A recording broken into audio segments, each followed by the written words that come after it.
In this investigation, Sexy Red's track, The Anthem, functions here as a primary sociolinguistic dataset documenting transactional urban relationships. Analyzing the chorus as a formal research abstract reveals a specific behavioral pattern. The narrator outlines precise terms of engagement, defining who secures access and who faces immediate exclusion based on their financial standing. The research revealed that the narrator dictates the physical and financial rules of engagement to any potential suitor. This hierarchy of exclusion illustrates a strict filtering mechanism. The bottom tier, identified as broke boys, is categorically denied access. Time is framed as a monetized commodity. Engaging with low capital partners offers no return on investment, making exclusion an economic necessity. The narrator reclaims the historical label of hoodrat, transforming a pejorative into a title of sexual and economic mastery. Adopting this specific cultural stigma provides a competitive advantage in a crowded urban marketplace, allowing the narrator to bypass traditional respectability and execute transactions with maximum efficiency. Ultimately, these lyrical assertions operate as a clear declaration of transactional power, firmly grounded in the deliberate extraction of high-value resources. To bypass the narrator's initial filter, a partner must provide specific, tangible physical capital. The text establishes high-horsepower automotive platforms as the primary status marker required for proximity. The Dodge Hellcat functions as a baseline entry requirement. Its aggressive styling and high-performance branding signal a partner's threshold of disposable income. The Jeep Trackhawk serves as a secondary indicator, blending performance with high-end utility to reinforce the partner's material standing. Analyses diverge on whether these vehicles are owned or rented for short-term signaling. However, the overlap suggests robustness in the data. Possession of high-performance keys is a mandatory prerequisite for intimacy. Once the partner provides this capital, the transaction shifts to the narrator's biological and performative outputs. This data matrix charts the exchange. The x-axis tracks partner inputs, like funding surgical enhancements. The y-axis tracks narrator outputs, where she asserts biological supremacy, contrasting her clear fluids against an opponent's to establish strict quality control. This model of corporeal capitalism uses the physical body as leverage to extract high-value assets from the partner.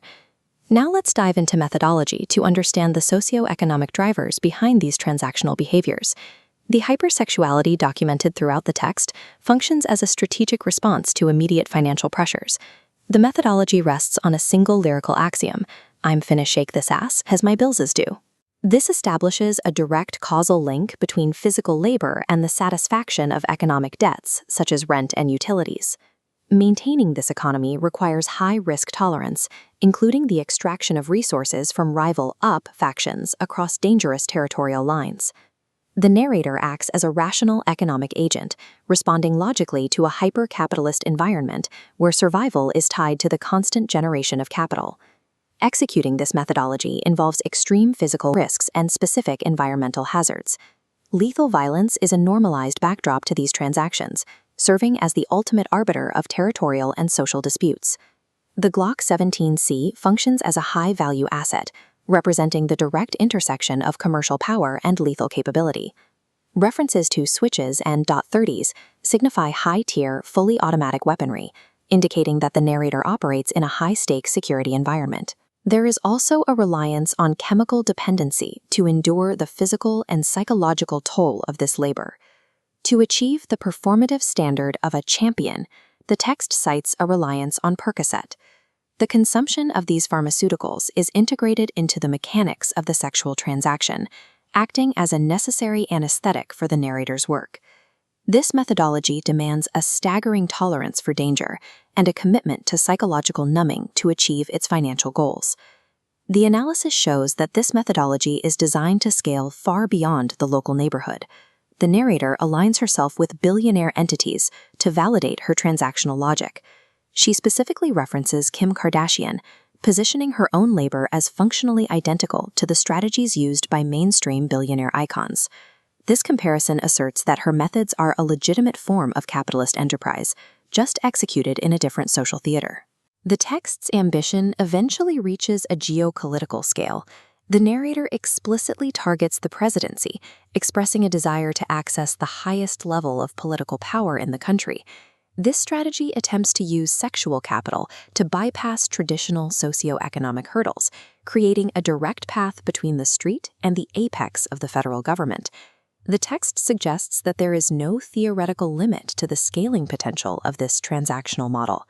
Sexy Red operates here as the architect of a comprehensive economic doctrine, mapping out the rules for survival and wealth acquisition.